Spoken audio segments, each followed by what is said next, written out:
Praise God. Welcome back. We are in the 9th session of looking at Christian, what is the name of this course? Of course, Historical Christianity and Other World Religions. During the break, we had an opportunity to talk to somebody who had gone all the way through Freemasonry and made a couple corrections to me, which I appreciate because I've certainly talked this in many different places, and I've never been told a couple of these things before, so I want to make a couple of corrections and add a couple other thoughts as well that I thought of. For one, he told me that this apron here is actually used for all three of the degrees, all the way up to Master Mason, and it is worn in different ways, and that this flap comes up and that they use it this way at certain times and in their rituals, and that the other apron that I have here is actually past masters, and so that's a little bit of difference. And he shared with us about some of his experiences going through the York Rite Templar and the problems that he had with the shrine, but coming to the point in his life where he realized that he needed to get out of that, and that it actually violated the things that he believed about Jesus Christ.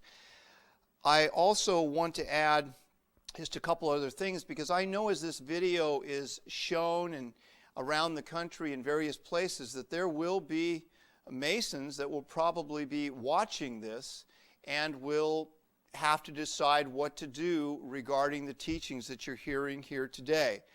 The fact is, I was not a Freemason. I don't claim to be that. I went through a lot of strange thinking in my life and in my search for the truth.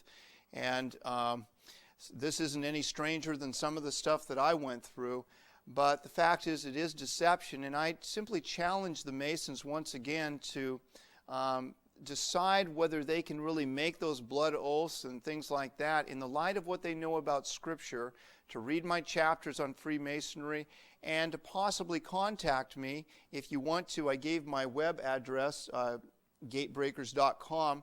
I also have something that was put into my hands called the Prayer of Release for Freemasons and their Descendants.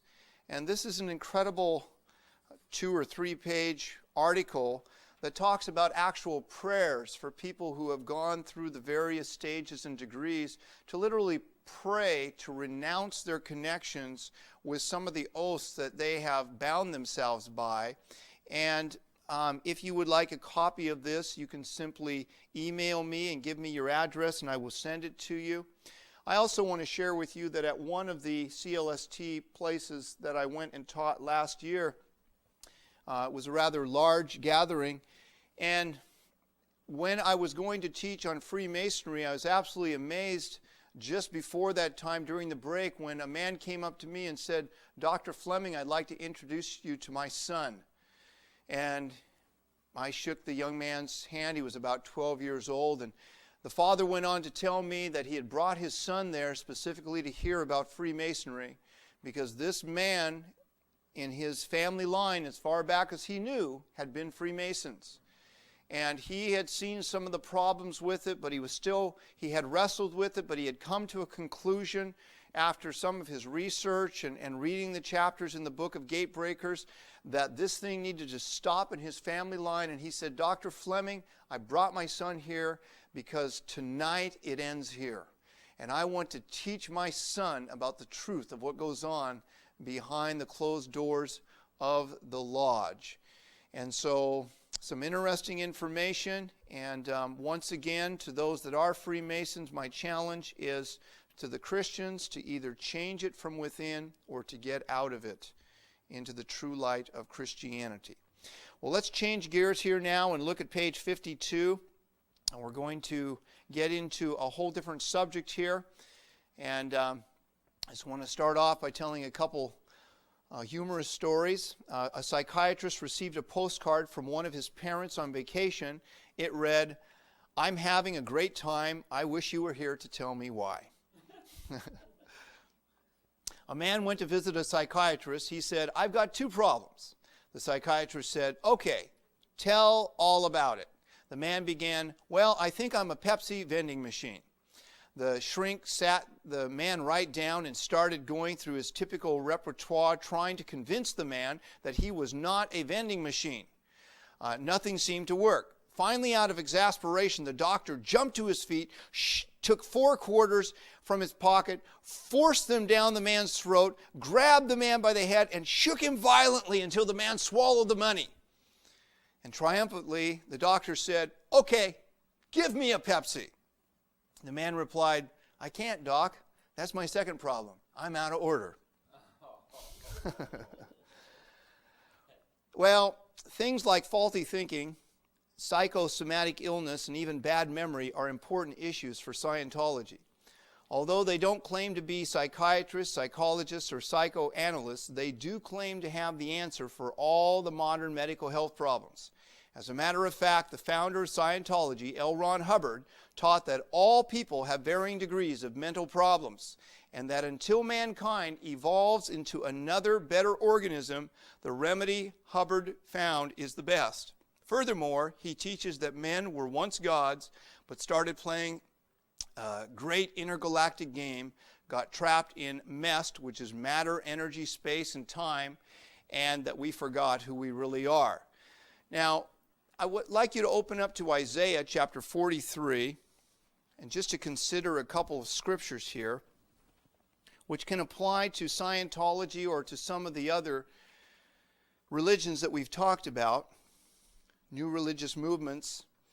In Isaiah 43, and reading verse 10 and 11, Isaiah says, the Lord speaks through Isaiah saying, "You are my witnesses, says the Lord, and my servant whom I have chosen, that you may know and believe me and understand that I am he. Before me there was no God formed, nor shall there be after me. I, even I, am the Lord, and besides me there is no Savior." The fact is that there was no God formed before God, and there's not going to be any God formed after God. God is one. He is the Lord God. And we aren't going to evolve into becoming gods. We aren't gods that have forgotten who we were and started playing a game. There's only one God. That position is taken. And in Isaiah 44, verse 6 and 8, "Thus says the Lord, the King of Israel, and his Redeemer, the Lord of hosts, I am the first and I am the last. Besides me there is," how many gods? No God. And in verse 8, "Do not fear, nor be afraid. Have I not told you from that time and declared it? You are my witnesses. Is there a God besides me? Indeed, there is no other rock. I know not one." Now, this quote at the beginning of page 52 is true by a man who was caught up into Scientology named Tom Hutchinson, and I read it. Quote, "My friend went on to explain he was now a strong Christian and no longer a Scientologist. He was obviously deeply troubled by my news, but he wished me well. As I questioned him, he explained that Scientology had all the earmarks of a cult, and because of his experiences, he no longer agreed with anything they were doing. I was shocked. He was the first person I had ever met who could tell me from experience what I needed to know. There were questions I had been afraid to ask. Now I had to know. Later, Carol and I gave ourselves permission to ask questions about all the fears and unresolved problems we had been compelled to ignore about Scientology organization. Now they flooded to the surface. We suddenly realized we were about to become absorbed into a cult that had kept us in the dark about many things. We had known all along it worked that way, but we had refused to look at it. What followed were days of confusion and doubt. The disappointment was almost unbearable. The one truth I was sure of was Christ. I had almost forgotten him, but now I prayed. Finally, things started to fall into place. Through Christ, the joy of my life quickly returned to me and my family." You know, when people get off track with Jesus Christ, they can get caught up into all kinds of things. But when we focus once again on Jesus Christ, that's where our joy is at. You know, and the joy of the Lord is our strength. And, you know, this is just one example of somebody who came out of Scientology because they remembered the truths that they had been taught about Jesus Christ. Now, what is the size and significance of Scientology today? Well, although Scientology claims over 8 million members with 2,318 churches and missions in 107 countries, many former Scientologists have pointed out over the years that the number of actual active members is much less, perhaps several hundred thousand to a couple of million. But worldwide, they do have at least 12,000 staff members. And there are at least 3,000 people that belong to the Zealous Sea organization called the Sea Orgs. We'll talk about that a little bit later on. Under B, the international headquarters are in Los Angeles, but there are other major branches in places like Clearwater, Florida, Washington, D.C., New York, as well as cities in England, Italy, Japan, Australia, South America, Africa, etc. The current leader is David Miscavige, a second-generation church member who runs the organization with an iron hand. And he's somewhat paranoid, and the paragraph goes on to talk about that there. Now, who is drawn to Scientology and why? Scientology has positive aspects in that it helps people with communication skills and gives them personal attention. One of the evangelistic tactics of Scientology, and I've seen this even on the streets of Ireland, is that they will ask people if they want to have a free personality or psychological test, psychoanalytical test. And, you know, people say, oh, if it's free, I'll take it. And so they'll take the test, and the Scientologists will come back to them and say, well, you know, this thing looks pretty good. But let me just point out this one area that is wrong. And they'll show them this one area, and they'll say, you know, you can be cleared up of that problem. And I can show you how if you want to come to some classes, and they might even offer them a free class or two, and they come to that. But then pretty soon people start putting down their money to have these hidden engrams removed from them. But the fact is that they do some good for people in the sense that people who have had problems with speaking, maybe they bring them out of themselves and they cause them to look at some of their past problems or whatever, to dialogue about those things. And those can be good things, and they can help people overcome things. There's also some things inside of Scientology, some programs that help people on drugs, one program called Narcanon, as well as programs for prisoners and those that are mentally retarded. So certainly within Scientology there are some good things that happen. They can help people with loneliness, finances, marriage, interpersonal conflict, but it's where they take people that is the real problem, and the delusion and the deception. One survey showed that converts were mostly young people under 30 years of age who had abandoned a Protestant or Roman Catholic heritage. Almost 40% of these had a university education. I talked to some people here a while back. Both the husband and the wife had risen up through the ranks of Scientology into what's known as operating thetans, which means they're actually kind of operating as gods. And they had actually then come out of Scientology and had returned to their roots of Christianity, but they were people just like this percentage right here, raised Protestant, sucked into Scientology because they really didn't know what they knew about Jesus Christ, and they were on the borders of Christianity, got sucked into it. I think this is an interesting quote here under C. It also draws those looking for the answers to life in science, technology, or science fiction. Many of these have New Age concepts which oppose the idea of one creator God and think that men are gods. Authors Bromley and Hammond make an insightful prediction in their book, The Future of New Religious Movements. Listen to what they say here. Quote, in an age of religious transformation, we can predict that many people will join Scientology or other techno-scientific religions seeking to be God rather than to find him. We must suspect that some religion, very much like Scientology, will be a major force in the future of our civilization, end quote. Interesting statement. But it is because of this view that people are seeking to be God rather than to find him that takes Scientology and actually places it in the New Age movement as actually one of the religions of the New Age movement of people actually seeking to be God rather than to find God. Now, who was L. Ron Hubbard? Who was L. Ron Hubbard? Well, just to show you a photograph of him here. This is him. He's passed away now, but in his later years. And very complicated but interesting individual. Just a few personal pieces of information on his life. He was born in 1911 in Tilton, Nebraska. He died in 1986 in Creston, California. This information is in the book, by the way.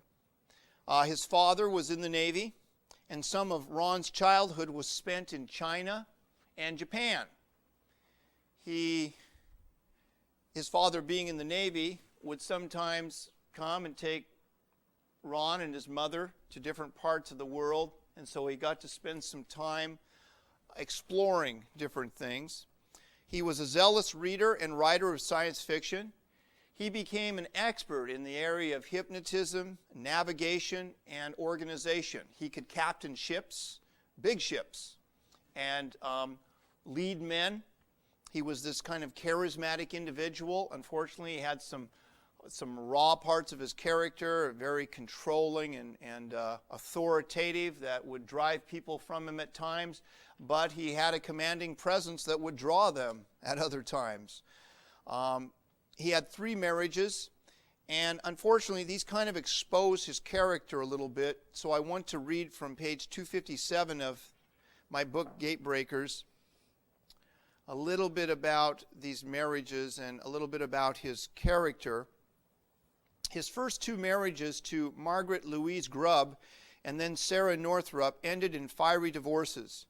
During Sarah's divorce, she placed a letter from Margaret in the court records. It said, "Ron is not normal. I hoped you could straighten him out. Your charges probably sound fantastic to the average person, but I've been through it. The beatings, threats on my life, all the sadistic traits which you charge, 12 years of it." Hubbard's 3rd wife, Mary Sue, bought into her husband's strange religion and quest for power.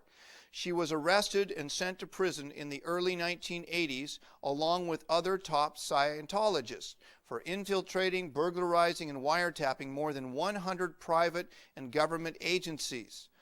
Of his 7 children, many have tried to distance themselves from Hubbard and Scientology. One of his sons, Quentin, committed suicide at age 22, while another, L. Ron Hubbard Jr., changed his name to Ronald D. Wolfe and has written against Scientology. And you can actually read his book that's called L. Ron Hubbard, Messiah or Madman, by Brent Corridon and L. Ron Hubbard Jr. Hubbard became paranoid and went into hiding in 1980, roaming in the Northwest and finally settling on a ranch in Creston, California. He died at age 74 on January 24th, 1986. So that's a little bit of the understanding of the personal life of L. Ron Hubbard. He was a genius in the sense of being a reader and a science fiction writer, and wrote a lot of what would be considered good books in that area. But he also had some exaggerations and delusions that we move into at the top of page 54 in your syllabus. For instance, some of his delusions, a few of them, he said that he was trained by Mayo, which he said was the magician that came down from Kublai Khan's line. When he was in China, he said that he actually spent some time up in the mountains being trained by this man who was from this long descended line from magicians from Kublai Khan.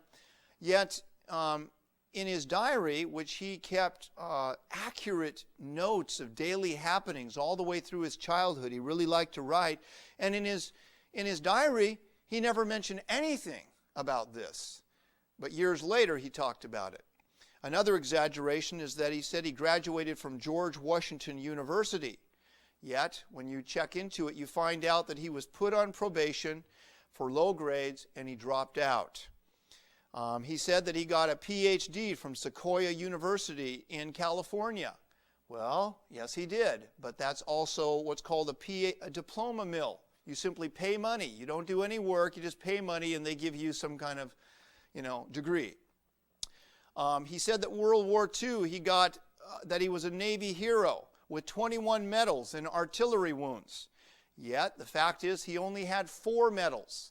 The same 4 medals that all of the sailors in the Pacific got at that time in the war.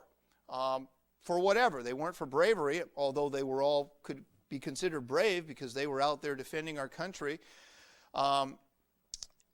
He said that he was hospitalized due to chronic hip infection, or he said that he received artillery wounds, but the fact is, the only thing that is recorded is that he was hospitalized due to chronic hip infection, conjunctivitis, and an ulcer. He received no artillery wounds. One Los Angeles Superior Court judge said that Hubbard was, quote, virtually a pathological liar, end quote. Now, I don't know if you've ever met anybody that was a pathological liar. I did a couple times in my life. And I remember this one guy, and he just could not tell the truth, it seemed, about anything. Didn't make any difference how big or how small it was. He just kind of thrived on being able to deceive people. And he even thought if it was for good causes, he would deceive people. Well, I don't know if that's the way L. Ron Hubbard was, but this judge certainly said that he was virtually a pathological liar. Hubbard said that he was reincarnated from various famous people. Looking at the creation of his religion, what were his sources? Well, he actually borrowed some from another science fiction writer named Vogt, V-O-G-T. Vogt wrote a science fiction novel called The World of Null A. That's N-U-L-L-A. And Vogt, in his science fiction book, came up with this concept of linguistic therapy. He projected that all of men have linguistic problems in their speech, and that if you get a hold of those problems, that's the answer for all of mankind's problems. And Vogt actually created a church inside of his novel called the Church of General Semanticists. Well, it seems that Hubbard borrowed from him. As a matter of fact, one time, while speaking at a science fiction convention in 1949, Hubbard reportedly said, quote, writing for a penny a word is ridiculous. If a man really wanted to make $1 million, the best way would be to start his own religion, end quote.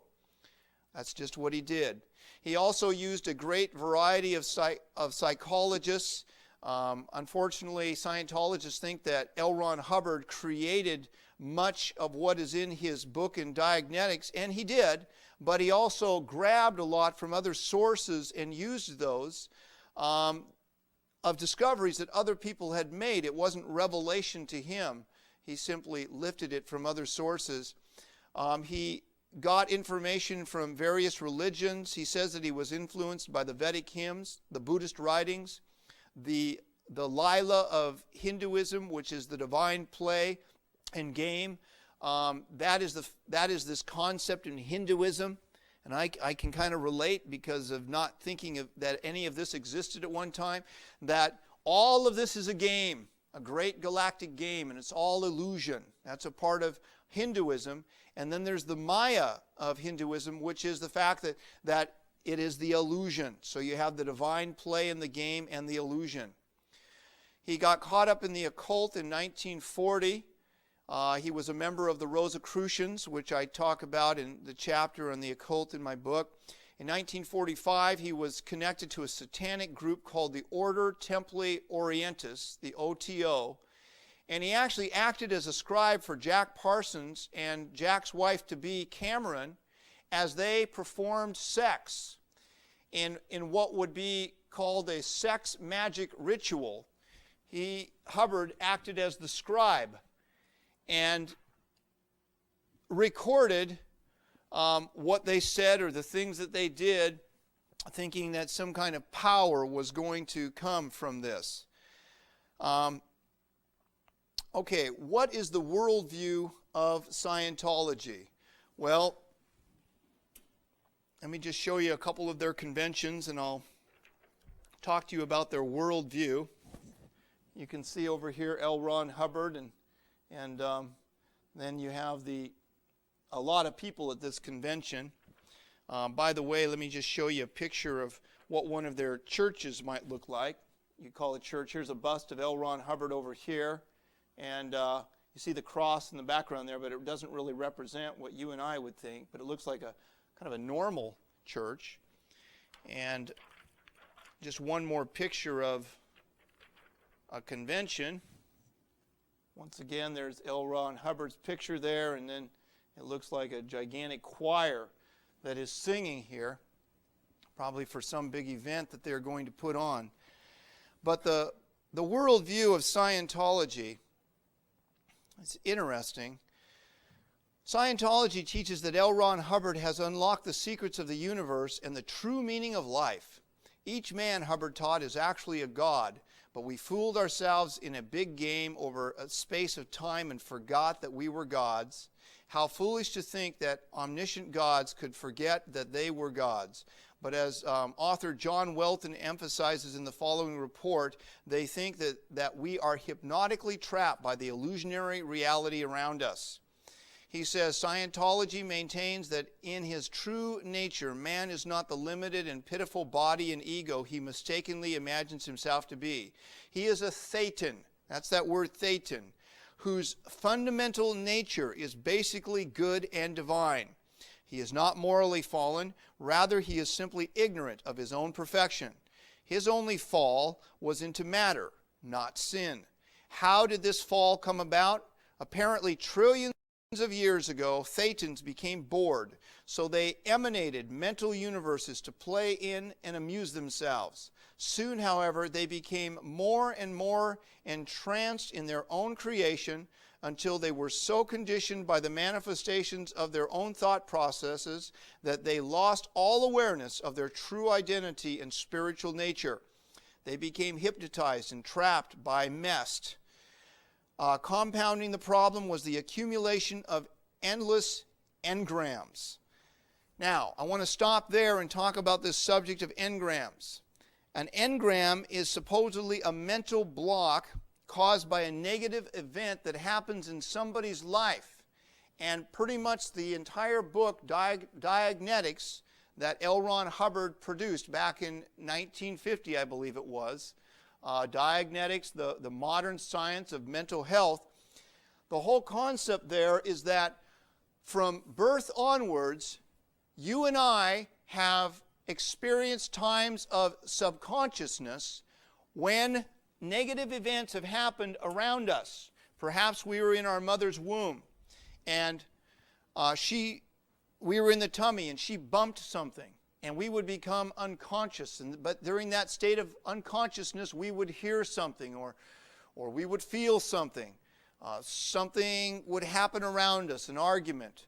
It could refer to a child who gets beaten up by a parent and becomes unconscious, or a woman who is beaten by a husband and she becomes unconscious and she's sitting there getting kicked.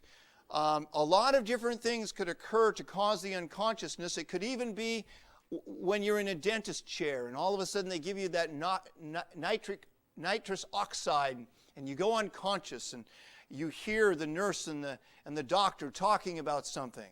Anything that causes this unconsciousness, Hubbard teaches, is at that point when these engrams are actually placed inside of the individual. And in a sense, it's not a memory, he says. It is almost like an implanting on the neurological parts of the brain that recall these things, in a sense. And his whole point is that we've got to get down to the bottom of these engrams, because these engrams have made us forget who we are.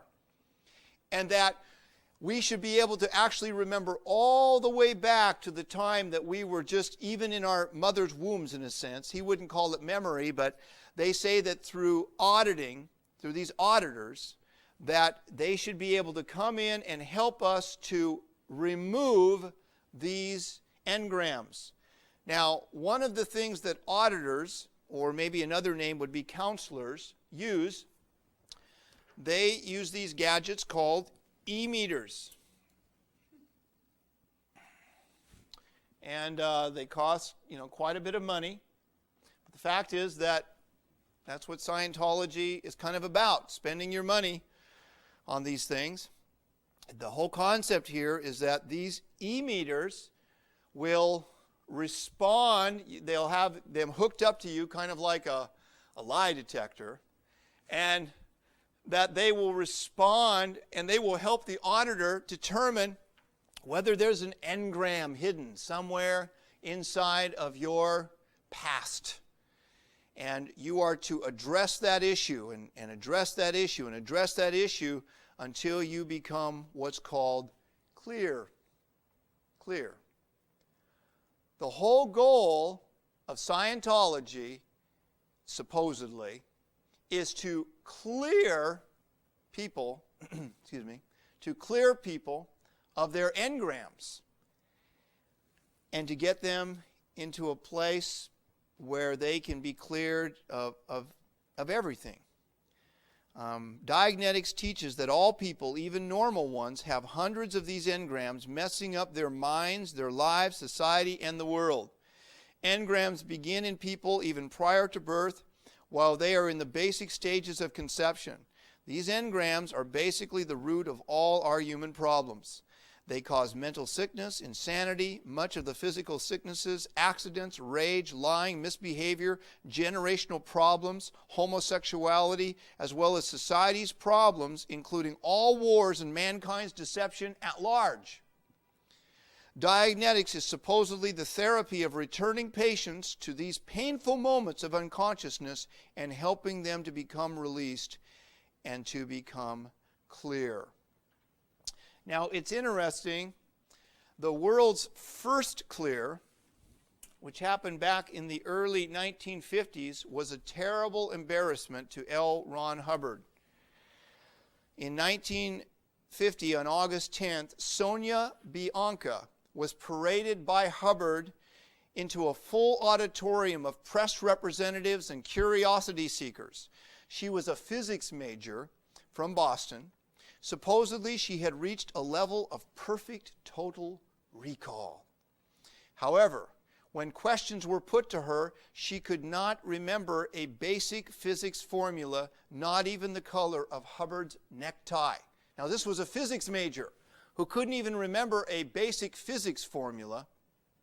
She couldn't remember the color of Hubbard's tie that she had just seen moments before.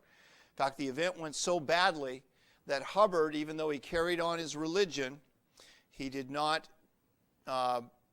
announce another clear to the world until 1966. Now, just some things that Hubbard claims regarding clears. Clears, he says, he writes in his book, can experience improved eyesight or hearing. Clears can experience a new process of recall. Imagination is used in its entirety.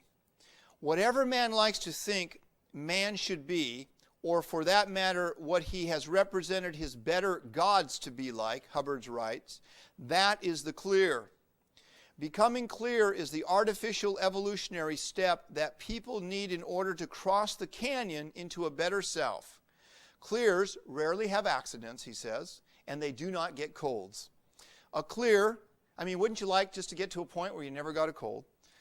A clear is not easily made ill. In the clear, the entire content of the reactive engram bank is removed. Now, here's a concept that maybe you need to understand a little bit. There's this reactive mind. Hubbard says there's the analytical mind, there is the reactive mind, and there is a bank of engrams that build up here in the middle. And he says that where we really need to get to is the analytical mind. Because the analytical mind, he says, is like a computer. It just computes things. But he says the problem is that the analytical mind is supposed to translate information, transmit information over here to the reactive mind. But in order to get to the reactive mind, it has to go through this entire blockage of engrams. And he basically says that the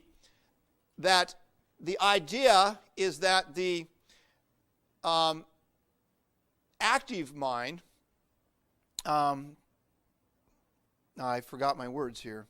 The concept is that in the middle here, or the analytical mind rather, is a triangle, that the engram bank is a triangle, and that the reactive mind is a triangle.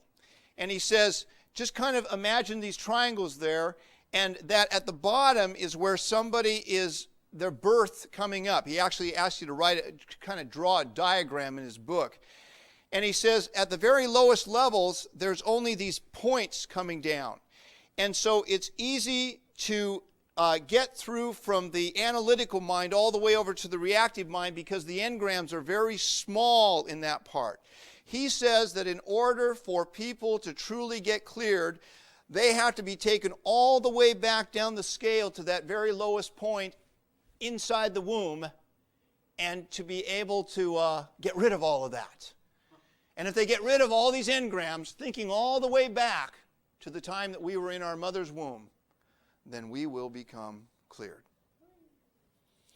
I'll just read you one more thing. This is on page 248 of Dianetics that Hubbard says about the concept of becoming clear. He says, as a standard of comparison, a clear is to a contemporary norm as the contemporary norm is to a contemporary institutional case, meaning somebody in the nut house. The margin is wide and it would be difficult to exaggerate it. A clear, for instance, has complete recall of everything which has ever happened to him or anything he has ever studied. He does mental computations, such as those of chess, for example, which a normal would do in a half an hour in 10 or 15 seconds. He does not think vocally, but spontaneously. There are no demon circuits in his mind. He is entirely self-determined, and his creative imagination is high. He can do a swift study of anything within his intellectual capacity, which is inherent, and the study would be the equivalent to him of a year or two of training when he was normal. This is what L. Ron Hubbard says of the whole concept of clear. Now, you look at this book, and this is the 50th anniversary edition. It's kind of nice. You see the volcano here on the front, which has symbolism inside of Scientology, because they believe that 70 or so million years ago, that this tyrant named Xenu, who was he was a Thetan, that he somehow kind of deceived all of us and placed us in a volcano here on Earth, and he dropped nuclear bombs on us to mess up our minds. Now, I contend that anybody that is placed inside of a volcano and has nuclear bombs exploded around them is going to get messed up. When you read this book, and I have, it's a very intellectual book. And the fact is, I can understand why people get deceived reading a book like this. You know, intellectuals can read this and go, wow, there's a lot of good stuff in here. He makes a lot of good points. Problem is, he doesn't have any proof to back up what he's saying. He exaggerates to the extreme, and he never gives you any real credentials for what he says. He takes a lot of people's ideas, as I mentioned, he puts them all together into this incredible piece of science fiction, and people buy into it without really checking out the validity of it. The validity of the theory is quite questionable. The actual benefit is highly exaggerated. Although it claims not to be hypnosis, many former Scientologists say that it is just that. As a matter of fact, they ask people to close their eyes and to count. These auditors do. And they actually enter into a state of hypnosis. And although they will say that they don't, but I've talked to former Scientologists who say that's exactly what happens. A Dr. Joseph Winter, one of the original board of directors of the Hubbard Dianetic Research Foundation, resigned and wrote a book entitled A Doctor's Report on Dianetics. In the book, he reported that he had not seen any real scientific research going on at all, that no one had attained clear, and that he did not think that it was even possible. So he resigned from Hubbard way back in the beginning. Helen O'Brien, in her book Dianetics in Limbo, published in the early 1950s, said, quote, people began to see that although Dianetics worked in the sense that individuals could cooperate in amateur explorations of buried memories, this resulted only occasionally in improved health and enhanced abilities in spite of Hubbard's confident predictions, end quote. Over 50 years later now, there have been numerous lawsuits brought against Scientology by many who felt deceived. One, there are those that not only speak out against Scientology, but actually have ministries or help agencies to help those coming out of Scientology. And you might just want to write this down. I'm going to put this on the video. One couple named Jerry and Hannon Whitfield have what's called Thought Reform Consultants. And these were both into Scientology. That's Jerry and Hannon Whitfield, Whitfield. And they live in Cape Coral, Florida.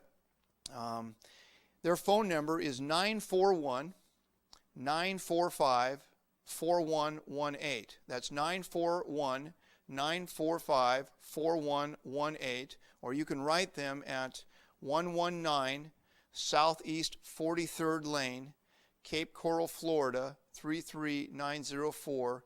That's 119 Southeast 43rd Lane, Cape Coral, Florida, 33904 is the zip code. Both of these were clears, and then they were operating thetans. They reached up to the 7th level. Now today there are like 12 levels of operating thetans. Reason is this, because when Hubbard came up with the concept of being a clear, well, people reached that. So he had all the money that he could get from them. Well, he wanted some more of their money, so he created operating thetan level 1, and then 2, and then 3, so that they would stay in his courses and give him their money. Now it's all the way up to 12, I believe, if not beyond that. This one guy, Jerry Whitfield, told me on the phone not too long ago that he has counseled people who have given up to $900,000 in trying to become clear or operating thetans into Scientology. They get themselves in a lot of trouble. Now, in the middle of page 55, what are some of the publications of Scientology? The main textbook is Dianetics, the Modern Science of Mental Health.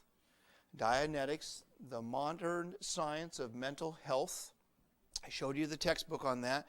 By the way, the quote above that is from A Piece of Blue Sky by John Attack. That's a great book. If you want to get a full lowdown on Scientology other than what's in my book, you can read A Piece of Blue Sky by John Attack.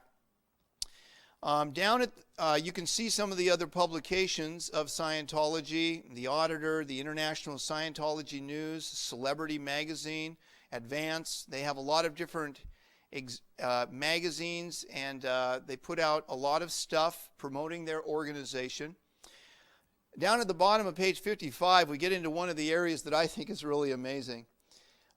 What are some of the elite entities of Scientology? Well, under A, write the word the Sea Orgs. The Sea Orgs. From just 3 ships and several hundred people in 1967, Hubbard's Sea Organization has grown to include many ships and thousands of people. Now this is really an amazing thing. Here's an example of some of the Sea Orgs. Now notice their uniforms. And notice what this says here. Join the team that's salvaging this sector of the universe. That's who they think they are. They actually sign up for a 1 billion year commitment. Not even a 1 million year commitment. They sign up for a 1 billion year commitment thinking that they're coming back. Now they aren't just on small ships either. We're talking about things like this. I mean, you come across this in the ocean, you know, you're out there, you're stranded, you think that the Navy is coming to rescue you or something. Well, the whole subject of the Sea Orgs and what happened with them and Hubbard's work with them is an amazing history in itself. But he was kind of a ruthless character. There were people that would go out on these ships. They would get information about Hubbard. They would find out they didn't want to belong to the organization anymore. They would disappear. They would never come home. Sometimes people were keyholed. They were actually let down off the front of the ship by ropes and rubbed across the barnacles on the bottom. And some terrible things happened, unfortunately, underneath Hubbard's regime. And I think that Scientologists are still trying to recover from that to this day. Some of the other parts of Scientology, one is the flag organization under B on page 56, the flag organization, which is their elite. It's almost like their mecca of Scientology. And this is where people go to become trained. This is found in Florida. And people go there to be trained for the Sea Orgs or staff positions in various churches and missions. Other facets of Scientology, some other parts of the organization include the Way to Happiness Foundation, which has distributed 3.5 million copies of the Hubbard booklet to the school children. And I have some others listed there. One of them is the Religious Technology Center.